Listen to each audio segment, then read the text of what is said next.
Everybody.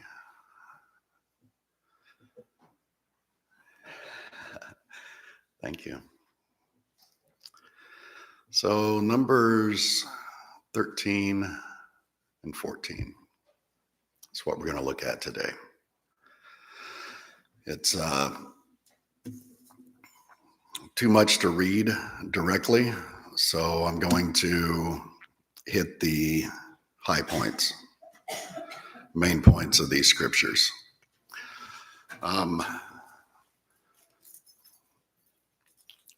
God had used Moses to lead the people out of Egypt toward the promised land. That the promised land is what God promised his people. Moses sent out scouts from each tribe to scout the land and see what was in it. The scouts, majority of the scouts, came back with a report that there are giants in the land and they kill people. And they said, we were like grasshoppers in their sights, in our sight and in their sight. First question that pops to mind is who told them they were grasshoppers? Who made them believe that? Caleb, man of a different spirit. You'll find as we go through this that Caleb and Joshua both were like, well, if there are giants in the land that God has given us, then we're giant slayers. We're not grasshoppers. So that was the mindset. 13. The Lord said to Moses, send some men to explore the land of Canaan, which I am giving to the Israelites. From each ancestral tribe, send one of its leaders. They came back to Moses and Aaron and the whole Israelite community at Kadesh in the desert of Paran. There they reported to them and to the whole assembly and showed them the fruit of the land. They gave Moses this account.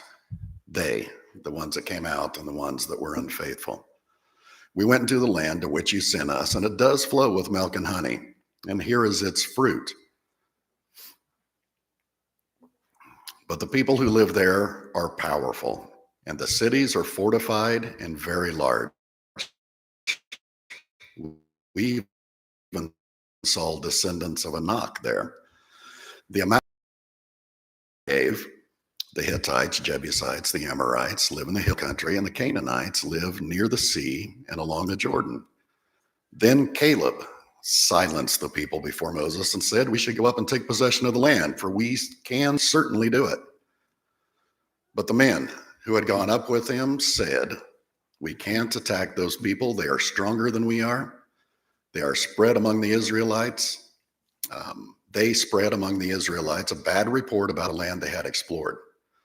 They said, the land we explored devours those living in it.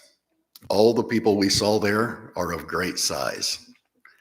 We saw the Nephilim there. The descendants of Anak come from the Nephilim. We seemed like grasshoppers in our own eyes, and we looked the same to them.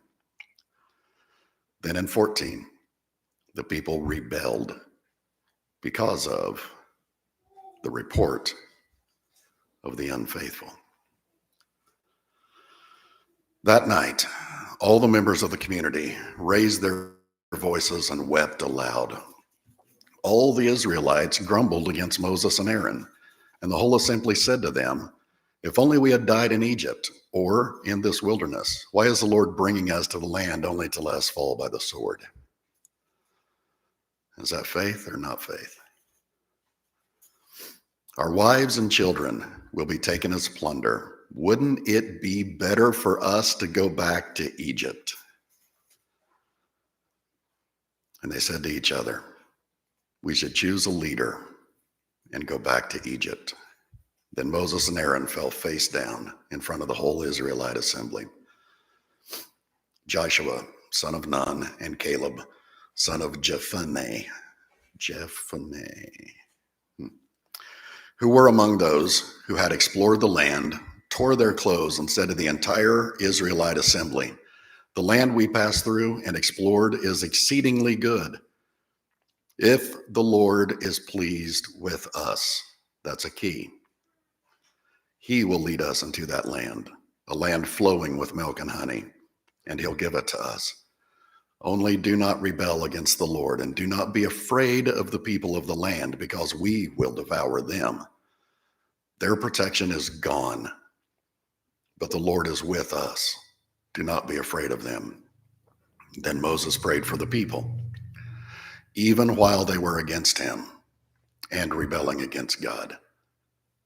The Lord said to Moses, "How long will these people treat me with contempt?" The Lord said to Moses, "How long will these people treat me with contempt?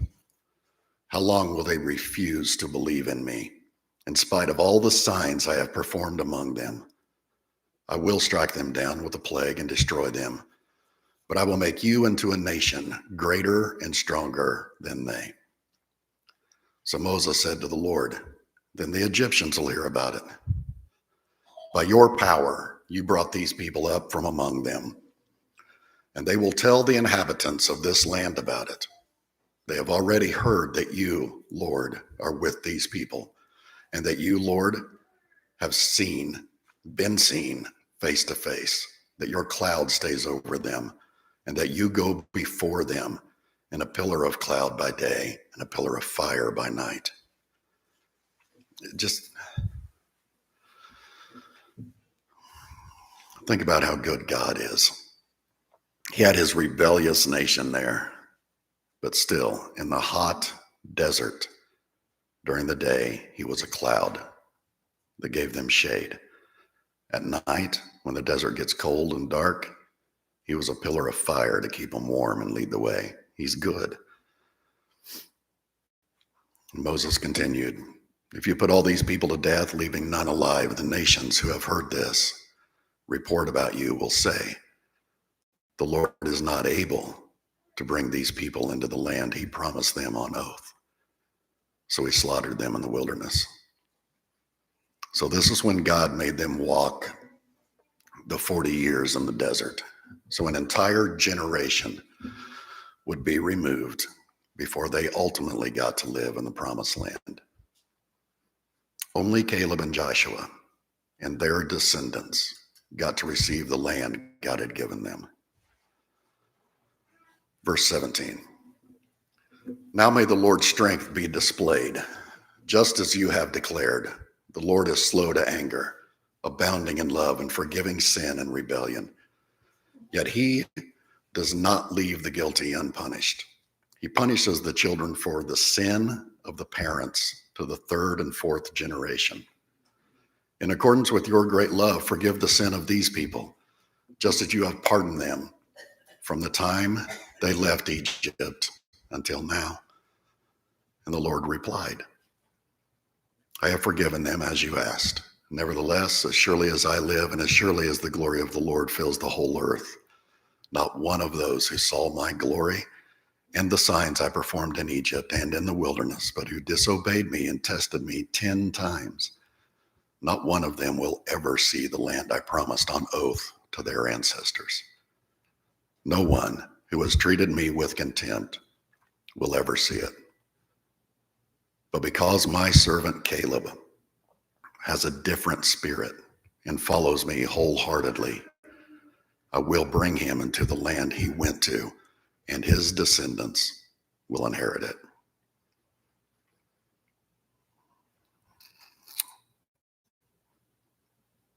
Let those verses sink in for a minute. Our prayer class, the very prayer class that was offered to the entire congregation, in 6 weeks, we have had 5 answered prayers that we all prayed for. We all unified, We asked God to do something, and he did. 5 answered prayers, 2 of them life-changing.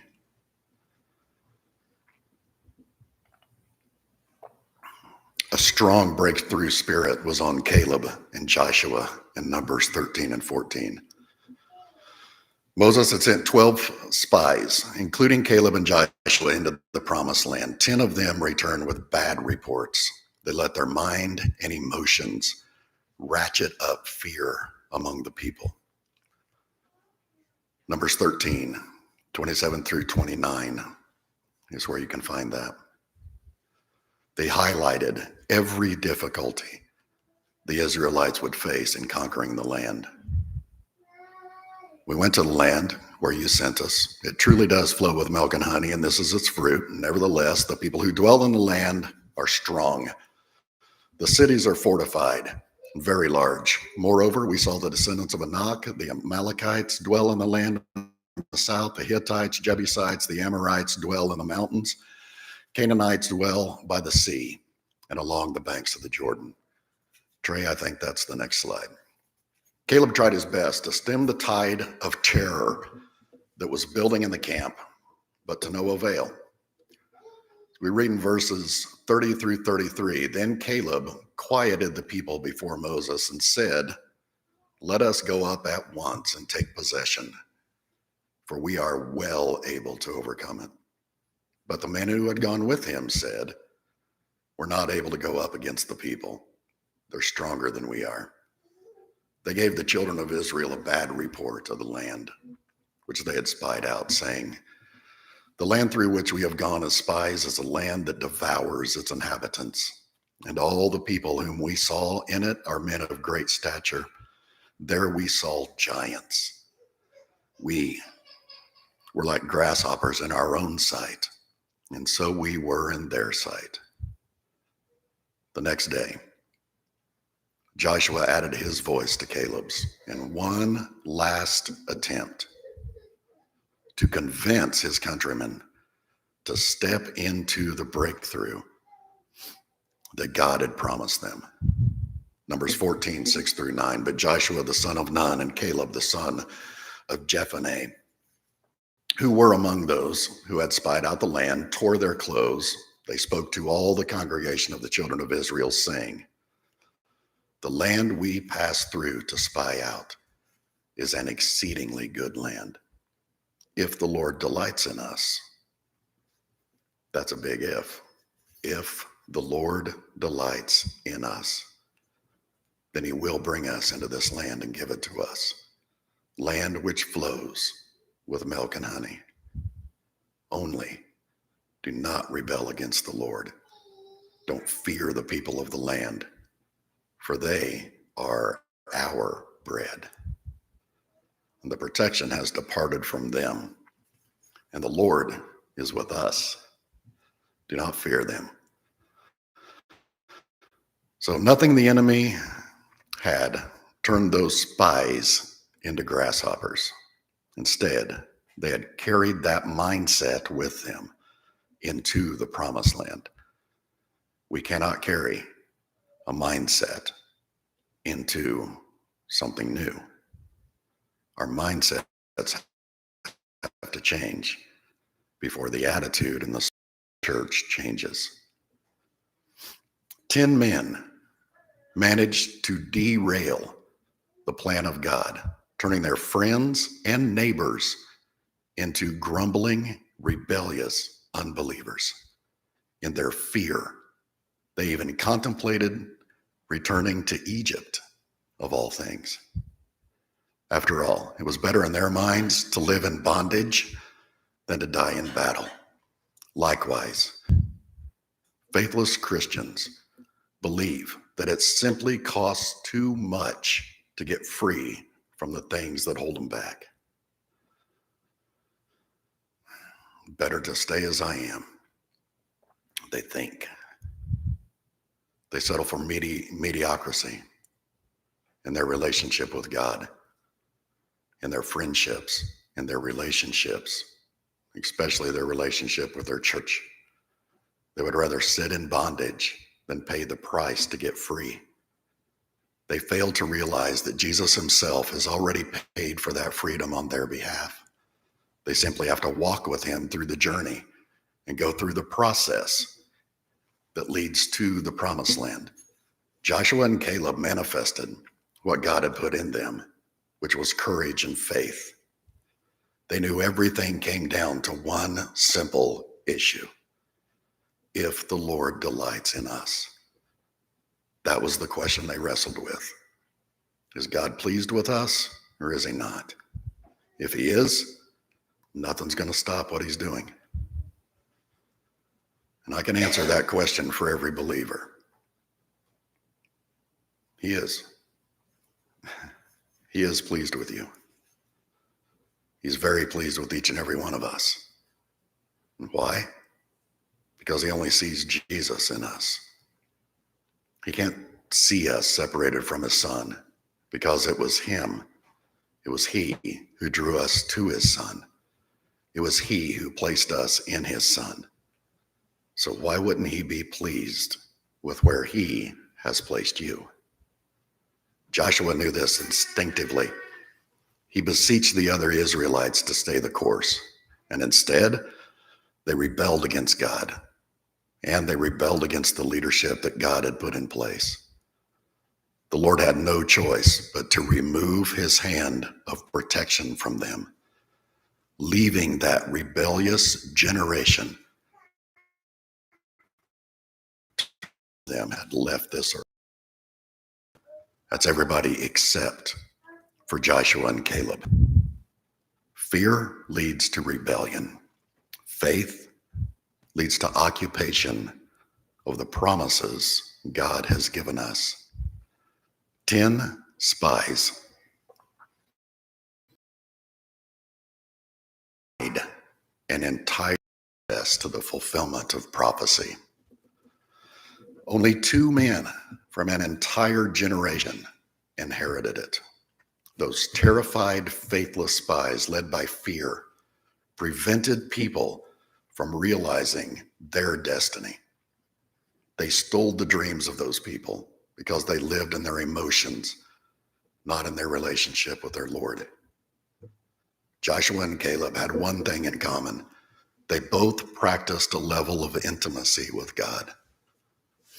Caleb was a man of a different spirit. He lived for the presence of God. Likewise, Joshua would remain in the tabernacle even after Moses left. Intimacy intimidates the enemy. Intimacy is the key to successful spiritual warfare. Both of those men cherished their relationship with God. They knew how to live in the place of delight and affirmation in him. God loves to confirm his nature to us. He did it over the past 6 weeks, showing us his nature. Our intimacy with him is built upon his intimacy with us.